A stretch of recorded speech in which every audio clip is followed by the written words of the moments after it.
হরে কৃষ্ণ। প্রিয় ভক্ত, ইসকনের একজন সন্ন্যাসী, অন্যতম সন্ন্যাসী ছিল প্রভুপাদের একজন কৃপাধন্য শিষ্য ছিল জয় পতাকা স্বামী গুরু মহারাজ। যে কতটা মহান, তিনি কতটা দিব্য পুরুষ, তার কত ক্ষমতা, তা আজকে এই কাহিনীটি থেকে জানুন। একজন দম্পতি ছিল, ধনী দম্পতি কলকাতার, যাদের টাকা পয়সার কোনো কিছু অভাব ছিল না, কিন্তু তাদের অভাব ছিল একটি পুত্র সন্তান।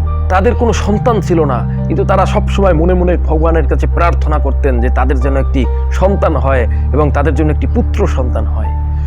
এক সময় তারা মায়াপুরে গেলেন এবং ছিল জয় পতাকা স্বামী গুরু মহারাজের কাছে গেলেন এবং তার কাছে প্রার্থনা করলেন, হে গুরু মহারাজ, আমাদের কোনো কিছুর অভাব নেই, টাকা পয়সা বাড়ি গাড়ি সব কিছু আছে, কিন্তু তবুও আমাদের হৃদয়ে কোনো আনন্দ নেই। কেন?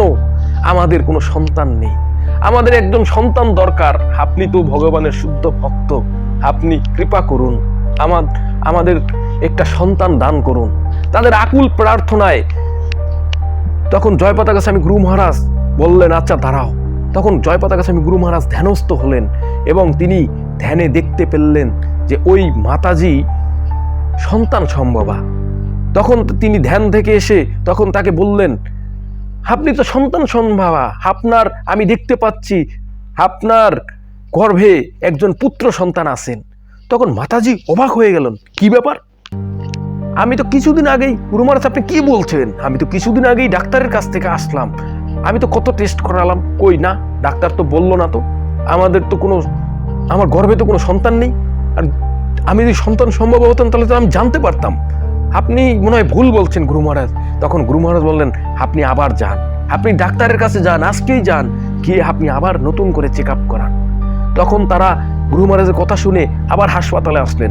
হাসপাতালে এসে যখন ডাক্তার তাকে চেক আপ করলেন, তখন ডাক্তার অবাক হয়ে গেলেন, কি ব্যাপার, কিছুদিন আগে তো আপনার চেক আপ করলাম, আপনি তো সন্তান সম্ভবা ছিলেন না, কিন্তু এখন আপনি কিভাবে সন্তান সম্ভবা হলেন?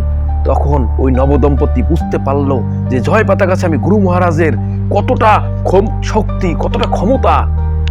তিনি ভগবানের কাছে প্রার্থনা করেন, তার কৃপাতে আমি সন্তান সম্ভব হয়েছি এবং তাদের একটি পুত্র সন্তান লাভ হলো যথাসময়ে। তো এই হচ্ছে জয় পতাকা স্বামী গুরু মহারাজের অপ্রাকৃত লীলা, তার দিব্য মহিমা, তিনি কতটা ক্ষমতাবান। প্রিয় ভক্ত, একজন শুদ্ধ ভক্তের এমনই ক্ষমতা থাকে, তিনি ইচ্ছা করলে অসাধ্যকে সাধন করতে পারেন, তিনি সব কিছু করতে পারেন, কিন্তু বৈষ্ণব কখনো এগুলো প্রকাশ করে না। তিনি অত্যন্ত বিনয়ী থাকেন। শুদ্ধ ভক্তের লক্ষণই হচ্ছে বিনয়ী। এর জন্য গুরু মহারাজ সবসময় বিনয়ী ভাব দেখান। কিন্তু গুরু মহারাজ সাধারণ কেউ নন, তিনি স্বয়ং ভগবানের পার্ষদ, তিনি স্বয়ং ভগবানের নিকটস্থ প্রেরিত দূত, যিনি আমাদের মতো অধপতিত মানুষদের উদ্ধার করার জন্য এই পৃথিবীতে আসছেন। হরে কৃষ্ণ।